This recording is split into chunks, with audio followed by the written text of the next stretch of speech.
Please give me your full name, birth date, branch of service, and highest rank received. My name's John Geavaras. And what else? Birth date. Birthday, December 14, 1946. And I made a Sargent E5. I had 3 stripes. Where and when were you born? I was born in Evanston, Illinois. Where and when? Yeah, December 14, 1946. What was your parents' occupation? My dad was a truck driver, and back then most moms were stay-home moms. But as we got older, my mom took a sales job because she's good at it. How many brothers and sisters did you have? 1 sister. What were you doing before entering the service? I was working on the Chrysler assembly line in Detroit. Did you have other family members that served as well?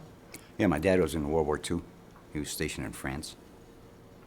And I'm sure uncles but yeah, everybody had somebody that served in World War II at that time. Were you drafted or did you enlist in the service? It's funny, I did something that most people never. I forced the draft.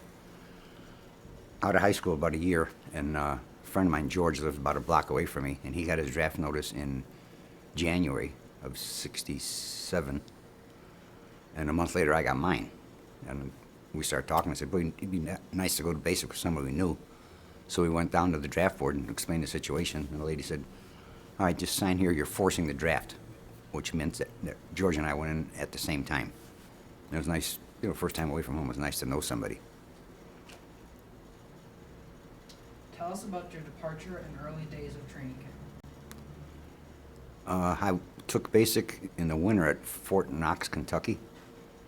And I was one of the few guys, when I went in the Army, my hair was down to my shoulders.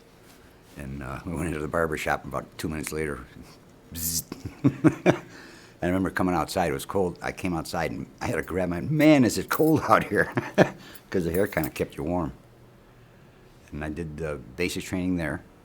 I'm probably getting ahead of the questions, but... Did you receive any specialized training?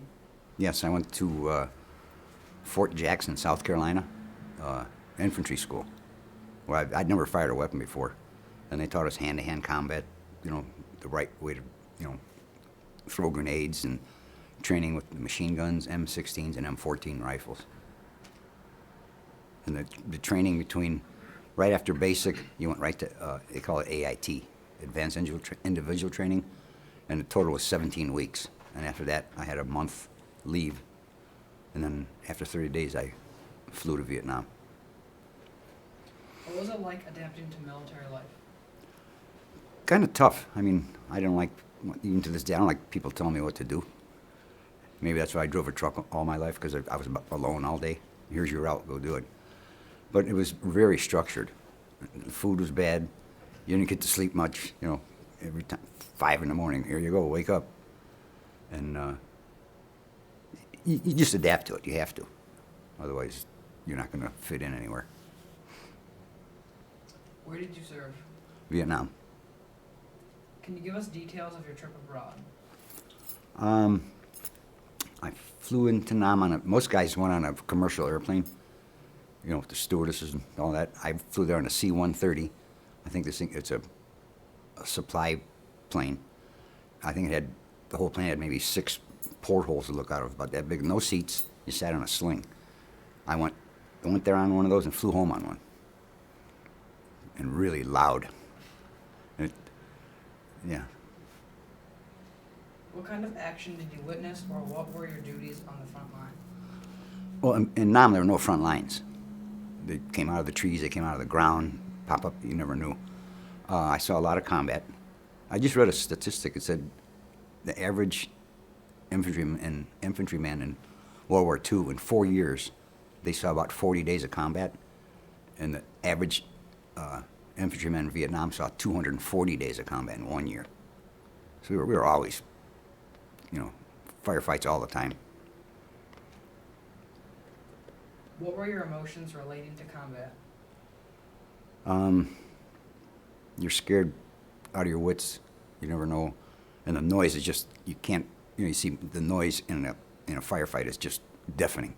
You got, what, 100 weapons going off of every kind, and it's terrifying. I've never been so scared since. And it's kind of, I read this the other day, it says, you leave the war, but the war never leaves you. And here it is 45 years later, and I think about it every day. You can't help but do that.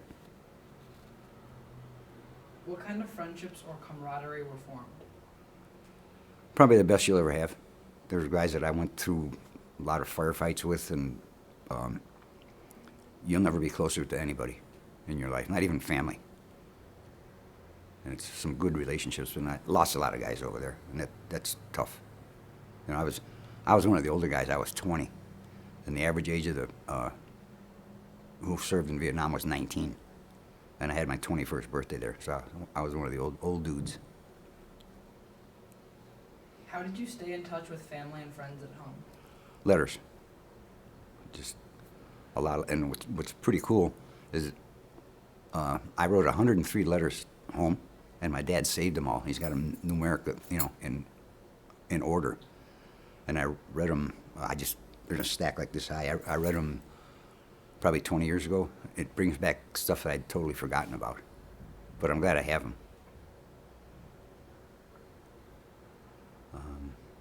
Yeah, just mail was about the only way. We didn't have cell phones or any of that kind of stuff today.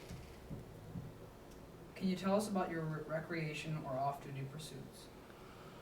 On average, we'd probably stay out in the jungle 3 to 4 weeks. And we had a captain that was real gung-ho. You know, hey, we're going home tomorrow. Then, I extended you guys for a month, a week. You know, but when we get home, yeah. When we get back to base camp, we got hot food. We had cots to sleep on. There was no recreation. Every base camp has a village outside of it. And we go down there and you went everywhere with your weapon. You can have a beer and just, BS and relax. But there was no recreation of any sorts of that. And the best part was you got to sleep all night.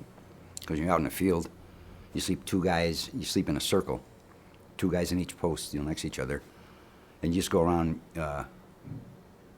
you'd sleep, and then when it came your turn, they'd wake you up in the middle of the night for, it was an hour and a half, then you go back to sleep. But it was nice in base camp, you could sleep all night, which was a treat. And 3 hot meals a day was, that was good. Did you return home before the war ended? Yes. I got home, I was there July 67 to July 68. And I came home on 3rd of July, and my family had a party for me, and then my girlfriend and I went down to Lake Michigan. It was probably 11 o'clock at night, and what are people doing on the 3rd of July? Firecrackers and cherry bombs, loud noises. And when you're in combat, when you first hear a rifle shot or anything, first thing you do is flat on the ground. And somebody this is a funny thing. Somebody threw whatever it was, a cherry bomb or a silver salute, landed pretty close to me. What did I do? Flat on the ground. My girlfriend saying, "What are you doing?"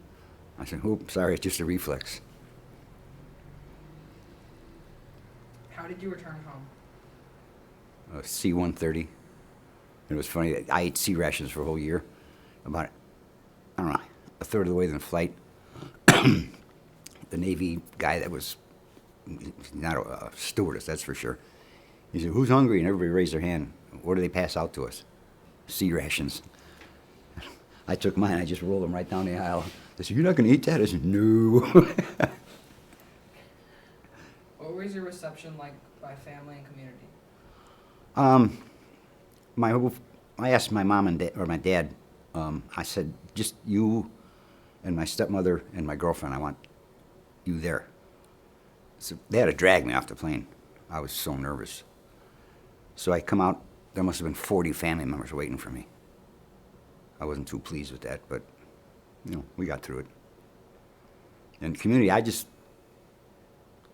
not much interaction with community. Nobody cared. How did you readjust to civilian life? It was tough. One nice thing, you get to sleep all night. And then A lot of dreams, a lot of nightmares. I have them occasionally, not as vivid as they were back then. But I guess you just cope. You do what you have to do. Have you stayed in contact with fellow veterans? One other guy, his name's Cornell Hawk. He lives on the south side in Chicago, and we talk 2 or 3 times a year. And like he came to my 60th birthday party, I went to his wedding, but he's about the only one. I'm not very good with computers. I like to reestablish contact with some of these guys. I don't even know if they're alive. I'm gonna put my hat on. How have wartime experiences affected your life?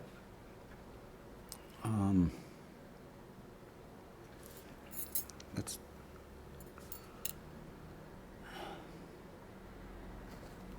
just like any other guy. You think about it, not constantly. You think about it every day, but you put it behind you. You just have to go on, move on, and change.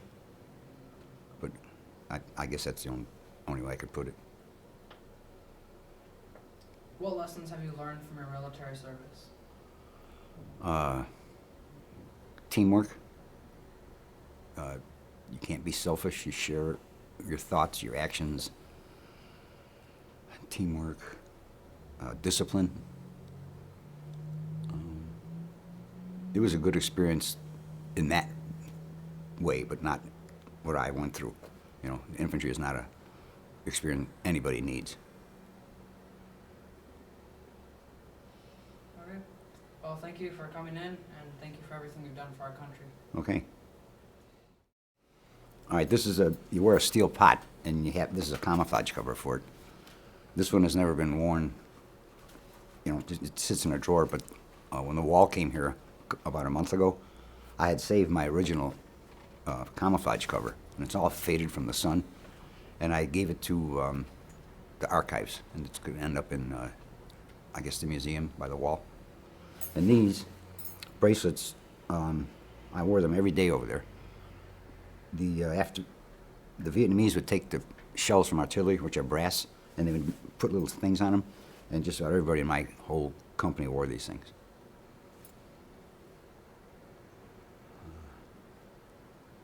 That's about it.